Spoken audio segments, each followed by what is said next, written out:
मुज़म्मिल, ये अब केस चला गया है और आर्टिकल 14 की भी यहाँ पर बात हुई, तो हुकूमत ने अभी तक कोई वेरिफिकेशन भी बना दिया उसका, अब ये काम देखा। अब तो देखें सुप्रीम कोर्ट के पास है, लार्जर बेंच ने फैसला महफूज कर लिया, अप्रोप्रिएट ऑर्डर आएगा, तो इसमें आपको लगता है कि ये एक पेंडोरा बॉक्स खुल सकता है कि ये तो देखा जाए कि ये ऑथेंटिक हैं या किसने लीक की, ये भी देखना होगा। काजी फाइसा साहब के केस में भी ये चीज़ आ चुकी है।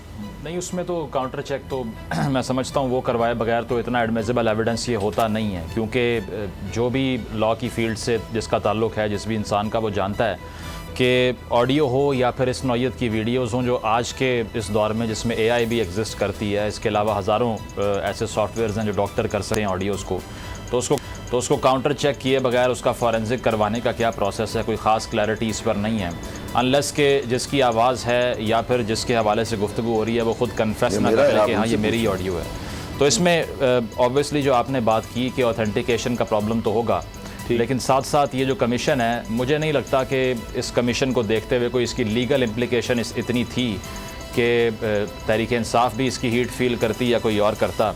अब चूँकि उसकी जो कमीशन की जो फाइंडिंग होगी वो किसी के ऊपर बाइंडिंग तो नहीं होगी ना कि इस फाइंडिंग के बाद किसी को कन्विक्ट किया जा सके, वो तो गवर्नमेंट रास्ता लेगी, उसको इस्तेमाल करेगी, पॉलिटिकली यूज़ करेगी उसको। लेकिन in the court of law वो जो कमीशन है वो किसी को कन्विक्ट करने का, मेरा ख्याल है जहाँ तक मैंने पढ़ा है और समझा, इख्तियार तो नहीं रखता। तो उसको देखते हुए कोई मुझे लगता है कि इसकी कोई ख़ास ऑथेंटिसिटी मेंटेन नहीं होती।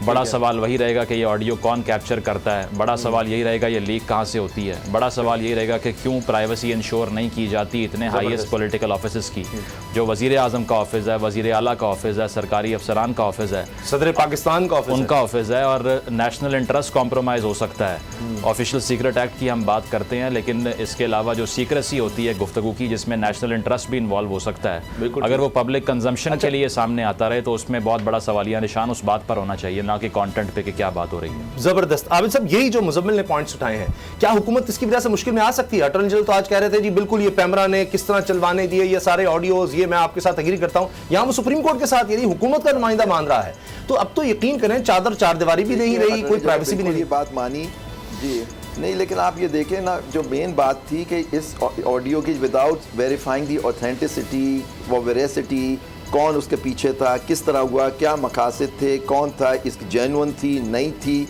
इसके बाद आप देखिए एक मिनिस्टर साहब ने, जो इंटीरियर मिनिस्टर साहब ने एक पूरी प्रेस कॉन्फ्रेंस की, उसमें ये चलाई गई सारी चीज़ें, और बाद में जो ऑडियो लीक्स आती रही हैं, आ रही हैं, वो भी फ़ौरन एक प्रेस कॉन्फ्रेंस हो जाती है और उसके ऊपर ये होता है कि जी ये बिल्कुल, और पूरे हर चैनल पे वो चल जाती हैं। तो ये चीज़ें हैं ना, ये वेरी फंडामेंटल क्वेश्चंस हैं जिनका फ़ैसला होना ज़रूरी है कि जी ये फ़ैसले हैं।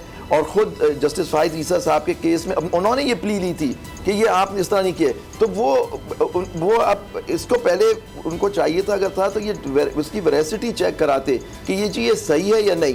पॉइंट इज़ दैट कि जी ये तो आप एब्सोल्यूट बार है, आप कर ही नहीं सकते। ऑडियो लीक्स के ऊपर कोई चीज़ एक्शन नहीं हो सकता जब तक वो जो सुप्रीम कोर्ट के सारे फैसले हैं उनको सामने रखते, उसके पैरामीटर्स में वो चीज़ें नहीं आती। और आपको बताएं, ये ऑडियो लीक्स, ये टेपिंग हो ही नहीं सकती। यहाँ एक फेयर ट्रायल एक्ट है 2013 का, उसके अंदर लिखा हुआ है कि जो लोग उसके ज़मरे में आते हैं, जैसे टेररिज्म या नेशनल सिक्योरिटी, इस तरह की चीज़ें जो हैं वो लॉज उसमें मेंशन है जिनके वायलेशन पे आते हैं, एक वारंट इशू होता है। वारंट भी बड़ा ऑफिसर करेगा और फिर उसको एक हाई कोर्ट के जज साहब के पास उसको जाना होता है, वो भी देखेंगे कि क्या ये ज़रूरत है या नहीं। सर्टिफाइड हाई कोर्ट के जज जब परमिशन देंगे उसके बाद कर सकते हैं सर्वेलेंस और ये फोन टैपिंग, वो भी एक रिस्ट्रिक्टेड कानून है उसके अंदर। देखिए कॉन्स्टिट्यूशन जो होता है सबसे बड़ा लॉ होता है, वो आपको देता है। तो ये चीज़ें तो अब बन गई हैं, किसी की वीडियो आती है, किसी की ऑडियो आ जाती है और वो चला दी जाती है, और उस पर प्रेस कॉन्फ्रेंसेज भी होती हैं। मुख्तसर ये फरमा दीजिए कि अगर ये साबित हो गया, क्योंकि अभी ये बात हुई है कि जी ये तो देखा नहीं जा रहा कि कमीशन को ये तो देखना, ये भी रेफरेंस में जाना चाहिए था, टर्म्स ऑफ रेफरेंस, कि ये कौन कर रहा है। अगर ये हुकूमत ने करवाया तो क्या बेनज़ीर भुट्टो की अगर हुकूमत जा सकती है, एतजाज़ साहब कह चुके हैं, एतजाज़ हसन साहब, तो क्या ये हुकूमत मुश्किल में आ सकती है? देखिए मुश्किल, देखिए उस ज़माने में जो उनकी डिसमिस हुई थी शहीद बेनज़ीर भुट्टो की गवर्नमेंट, वो एक आर्टिकल हुआ करता था 58(2)B, वो अब कॉन्स्टिट्यूशन में नहीं है। तो देखिए कोर्ट ये तो कर सकती है कि इसमें ये रेफरेंस जो था टोटल बदनीयती पे मबनी है और उसको इस तरह से नहीं। देखिए एक फंडामेंटल क्वेश्चन है जो इसके अंदर है कि ये जो, और आज हमने उसका हवाला भी दिया, 2013 का केस है रियाज वाला, उसके अंदर है कि किसी भी कमीशन या सही है, ट्राइब्यूनल अब इसका तक- हेड कोई भी जज अगर अपॉइंट होगा तो उसको चीफ जस्टिस से अच्छा, हमें- उसकी कंसल्टेशन की मर्जी से होना है। सही। यहाँ वो भी नहीं हुआ सर। सही। अगर आपको ये वीडियो पसंद आई तो सब्सक्राइब करें और बेल पर क्लिक करें। सब्सक्राइब करें और बेल दबाएं ताकि कोई खबर रह न जाए।